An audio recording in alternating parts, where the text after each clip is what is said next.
An agency must have done it. Don't just think it's her.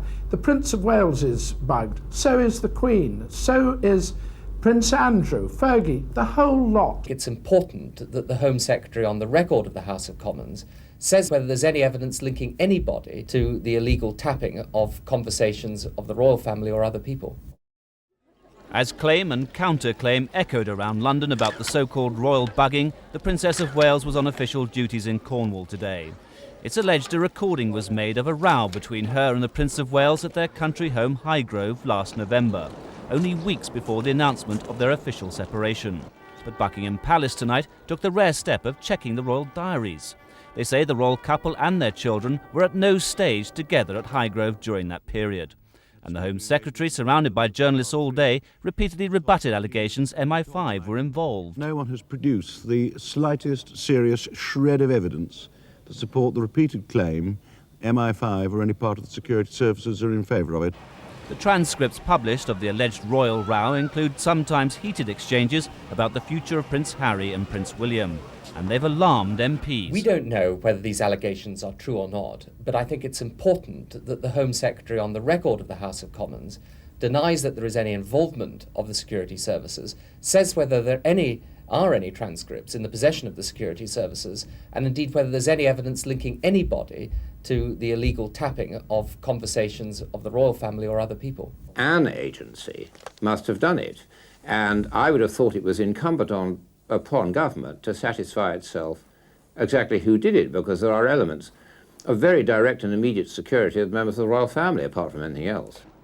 But the newspapers are pointing the finger of blame at the government listening post at Cheltenham. GCHQ is less than 30 miles away from Highgrove. The Daily Mirror has passed to ITN a copy of a document detailing another conversation they allege was recorded at the royal couple's home. They claim they have clear evidence this document was transcribed at the GCHQ listening centre at Cheltenham. It details a conversation between two people said to be the princess and a friend. The two are discussing music and acting. The transcript is 7 lines of conversation and is written on a typewriter. A line of coded information beneath each exchange has been blacked out. But ITN took the document provided by the Mirror to a former agent of MI5 and asked him to examine it. No, there's no way this is a proper transcription. I mean, there are certain indications here that this is a child experimenting with a typewriter. I mean, it's so amateurish. And all this crossing out, I just don't know what to make of this at all. This is certainly not a genuine copy of an official document. This is not the form any form of transcription would take.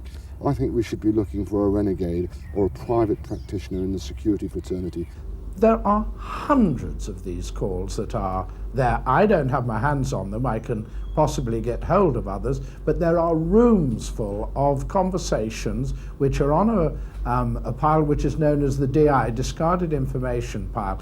And the reason that they are not being used is they've been listened to, because the people who do the bugging, and we're talking of intelligence are doing it, they wanted to get inside the very mind of the Princess of Wales, so they were bugging and taping constantly. And don't just think it's her. The Prince of Wales is bugged, so is the Queen, so is Prince Andrew, Fergie, the whole lot.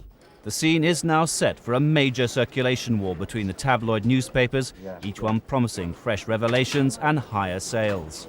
And at the very centre, once again, the private lives of the Prince and Princess of Wales. David Chaytor, News at 10 in central London.